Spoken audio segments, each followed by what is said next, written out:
no offense to any of the vendors out here, but in the 80s, and maybe it's a lot different today, but I just got so tired of vendors who didn't care about my clients like I did. And so I switched over to becoming a TPA because I wanted to drive that whole concept. So I've lived in this environment of TPA and compliance, and we do consumer-driven health plans. They used to be called cafeteria plans. Now they're being called defined contribution. Who knows? All I know is when Doug was talking just now and Ash was talking, sorry, I feel like, and then the announcement that happened yesterday, I feel like a tidal wave just crashed on a beach. And we haven't even seen the damage yet. And I don't want to sound negative yet, but there's but where I'm going to come from is I live on the street and I don't have, I think it's really neat that firms like Liaison are coming in and kind of defining how we do business. But what I want to do is every day I get calls from brokers. I live on the NAHU benefits to broker-to-broker website, and trying to give compliance and setting some of the records straight. But what I want to do is I just want to tell you, this is where eflex is. You're probably, in this tidal wave, you're probably recognizing that you need to be maybe more than just what you were as a broker. You know what I mean? Just, I don't want to simplify what you do, because here's the thing. I was a broker for all these years. I wouldn't in a million years try to go get quotes on my own for our business. We have about 100 employees. I wouldn't do it. So I tell clients all the time, hire a broker. Don't go quoting coverage. They know what they're doing. Otherwise, you're doing their job. So that's a rah-rah for you guys, but it's nevertheless true. But here's where I live with you guys. First off, I want to see you succeed, but you need the best compliance out there you can get. And you don't need a bunch of fluff, and you don't need a whole bunch of marketing attached. You just need a yes, no, and maybe. Oh, and by the way, any programmer will tell you, because I have a bachelor's of science in IT, and I went and got it a few years ago, and I'm old, okay? So I got it, and I have a BS IT. Got it? Okay? And in programming, there's only 3 questions. Yes, maybe, and no. And you get millions of lines of code. Okay? Just like you get a 2,600-page bill. Okay, I kid on B2B, and here's Joyner ACA. Number 1, insurance companies cover everybody, but you guys figure out how to do it. 2, everybody buy insurance, but we're not going to tell you what you should buy, but here's some suggestions.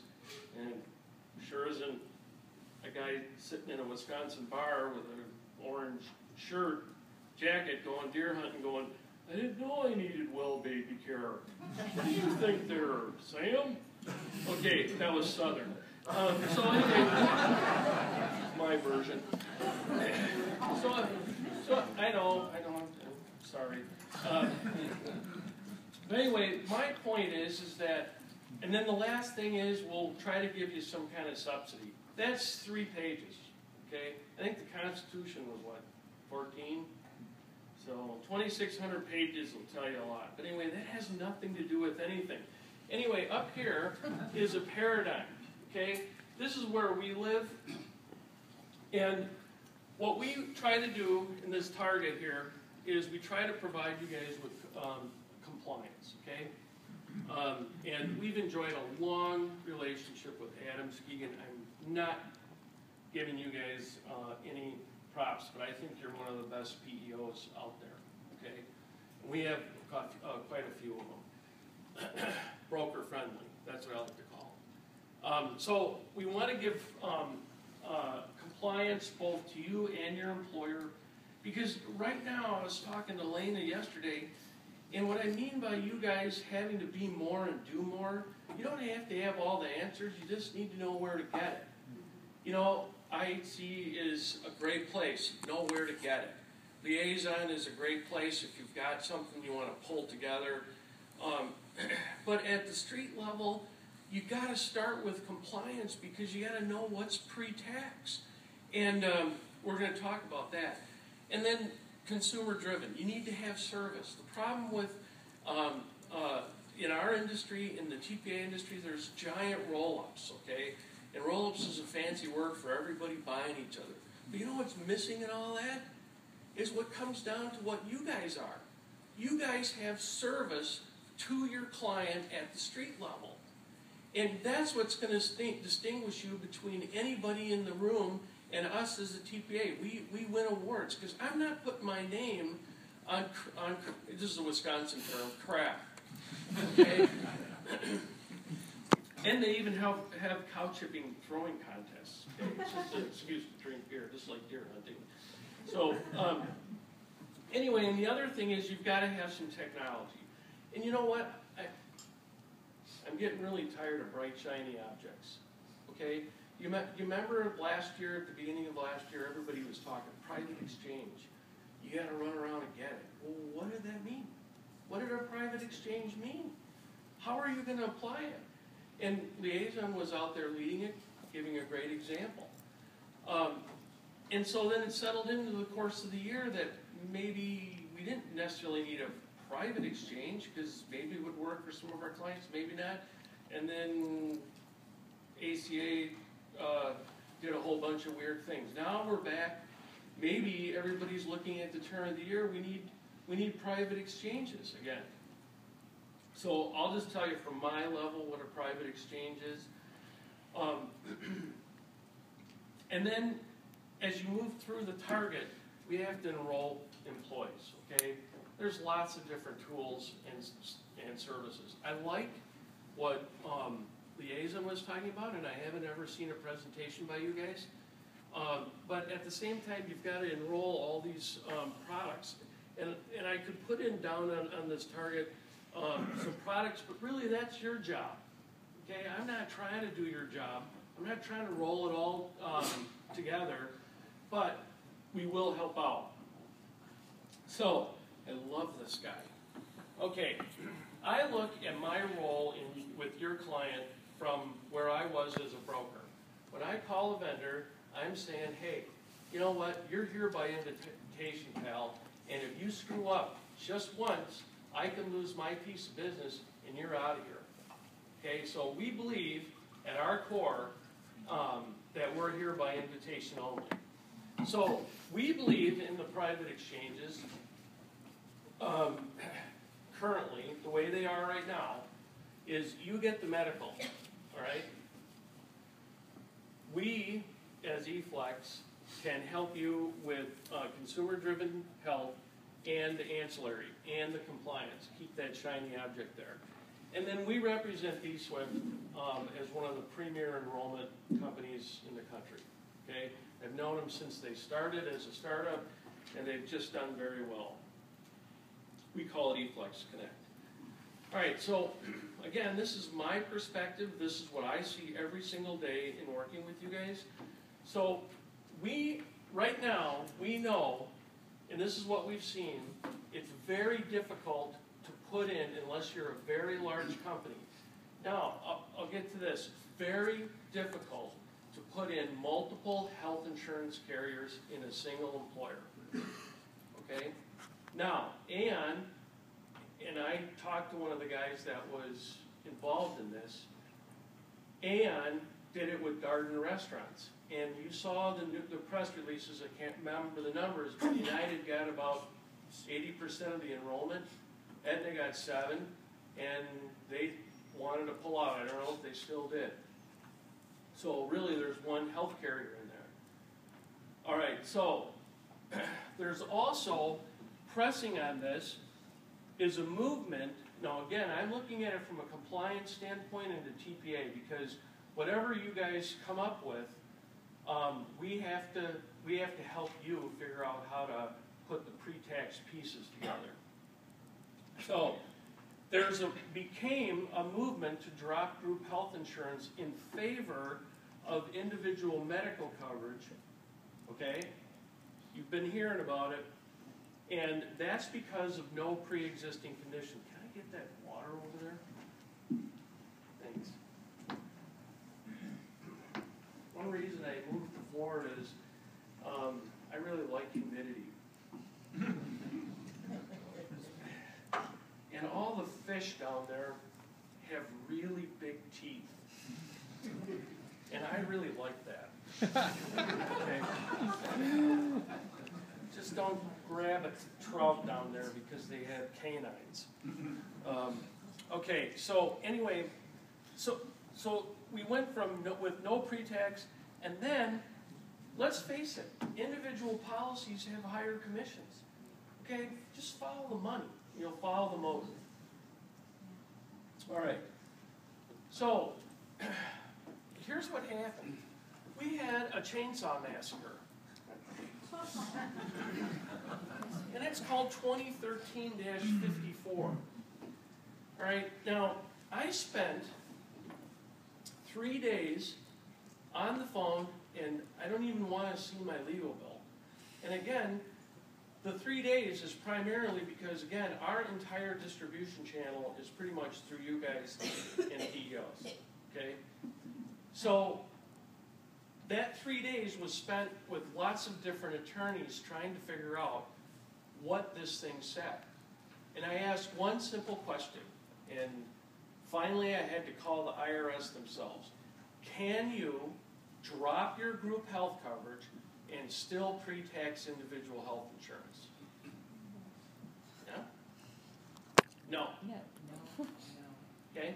So we'll get into that. Now, let's go back to Ann. Just before the chainsaw massacre, you probably saw the press release come out that said Walgreens was going to drop their group health and go to individual policies. Gee whiz. What do you think why that was? So I called the IRS to try to understand. The guy's name is Kevin Knopf. All right, and if you email me, I'll give you his phone number. He's an attorney. He is probably the most blunt, direct individual you have ever met. It is, well, he's a chainsaw. Okay, just talking to him. I said, Kevin, nobody seems to understand this. He goes, what don't they get? And I said, here's my simple question. Can you drop group health insurance and have a Section 125 or an HRA and premium reimbursement? Can you do it? He said, what don't you understand in the regs? I go, Kevin, I just spent 3 days with attorneys and they don't get it.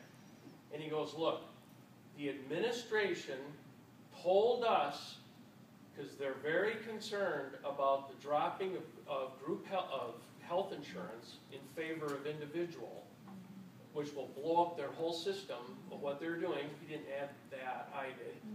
But he said they're concerned. They told us, which is their privilege, administrations have their privilege, told us to find a way to eliminate that ability. Now let that sink in. Okay?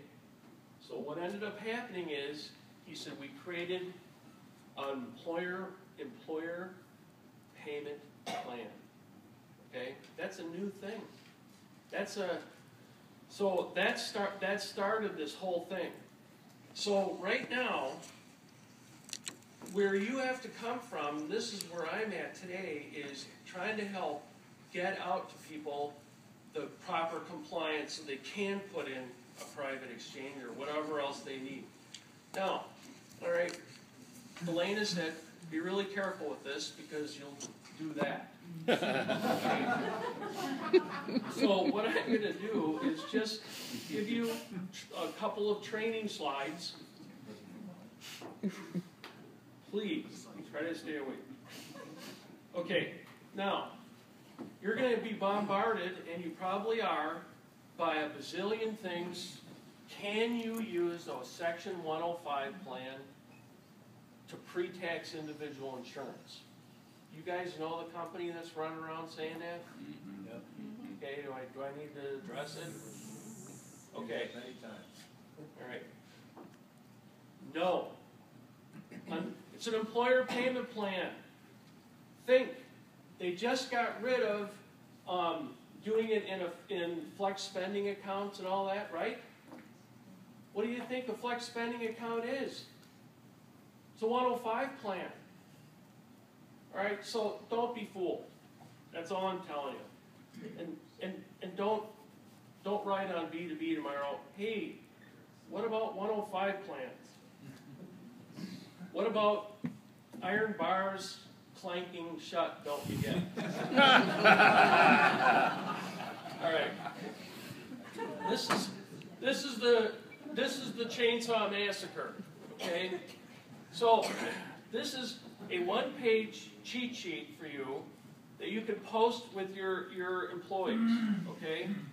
Section 125, premium reimbursement. You know what that was? That was a separate flexible spending account that you could have individual insurance, okay? No PRAs anymore, period. For health insurance, individual health insurance. Got it? Period, not a no. It's an employer payment plan.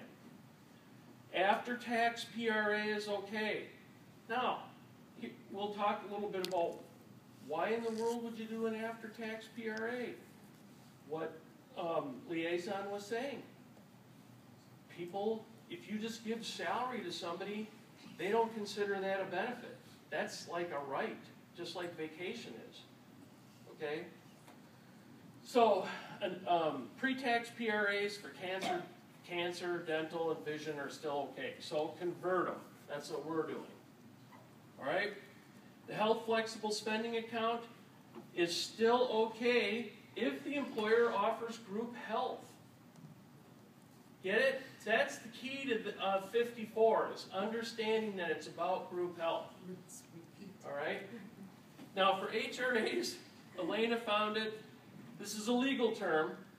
Rinse, repeat for HRAs. Calgon, take me away. If you're old and can remember that commercial. HRAs have to be integrated with a health plan.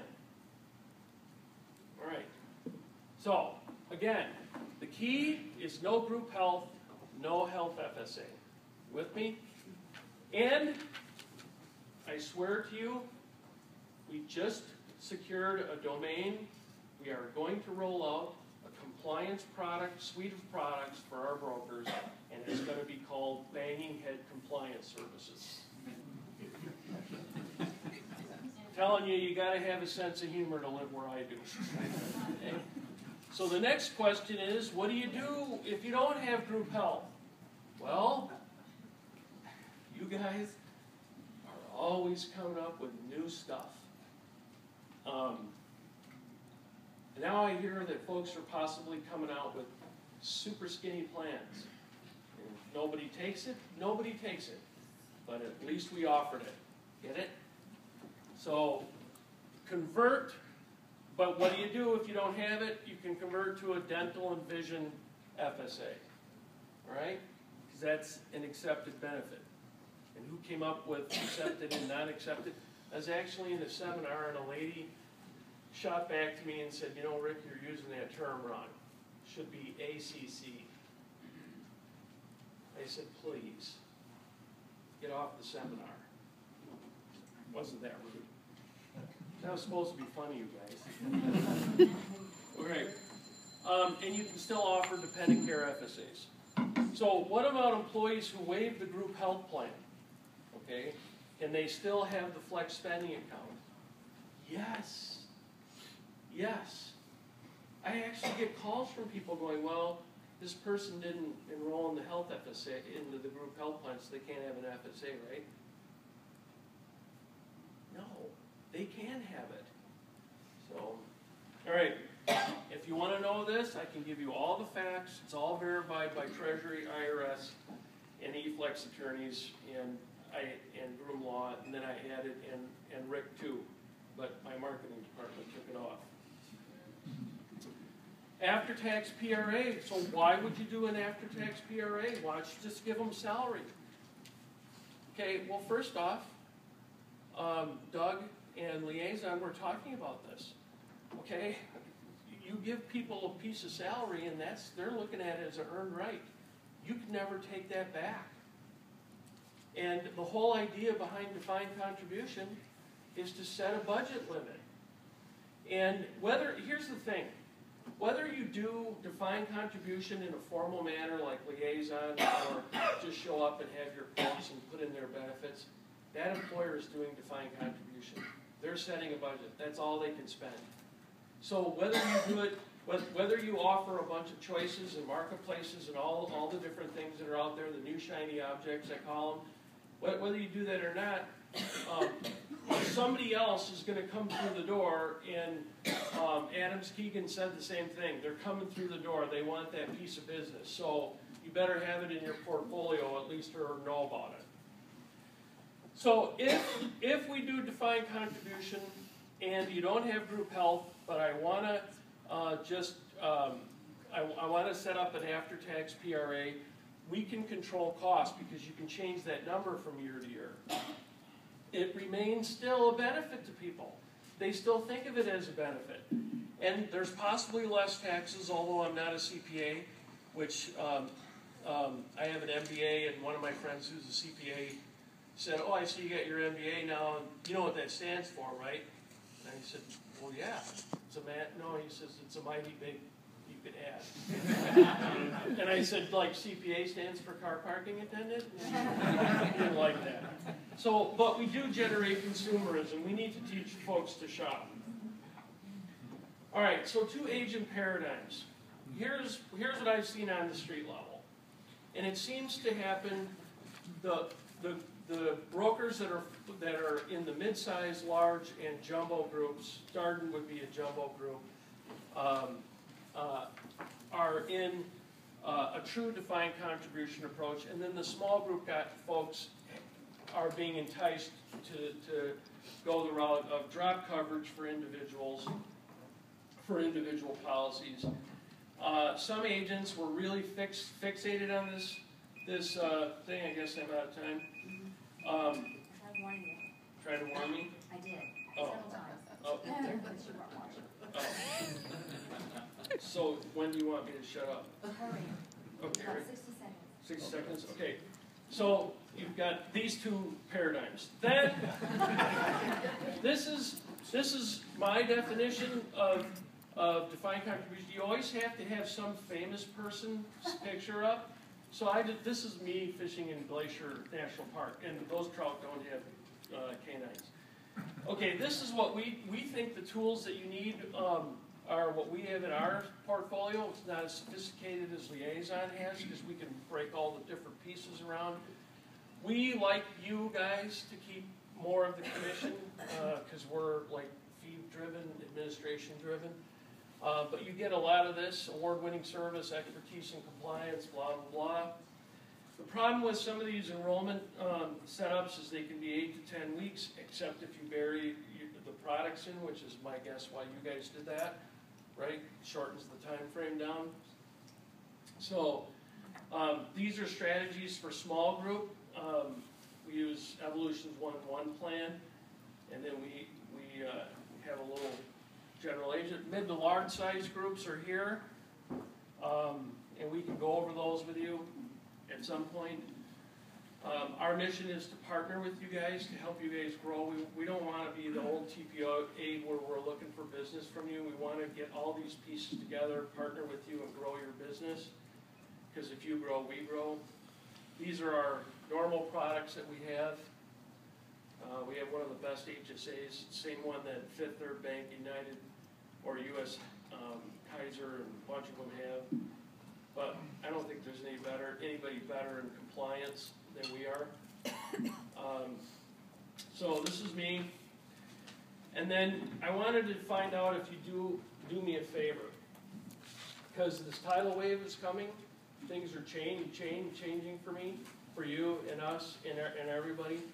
Can you do me a favor and just bear with me? I don't like gimmicks, but this thing is, I think, kind of cool. Can you guys all like stand up for me?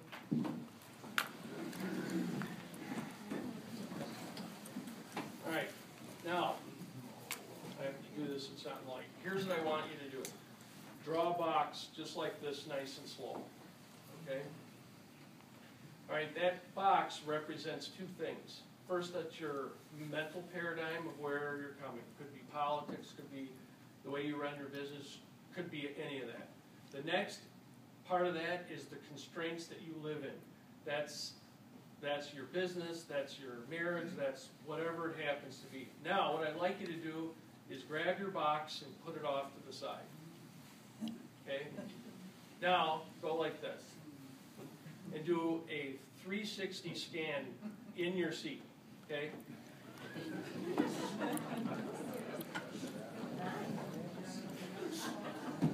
What happened to your box? It's not gone. All you did right there, if you stay in the box, and that's what you really heard today, is if you stay in your box, you see 4 square walls. If you sit on the outside of the box, keep your box, but sit on the outside, you get a different paradigm. You get a different vision. And so keep looking out. Don't sit on the box, because that's your box, but get a different vision. That's the end of my speech.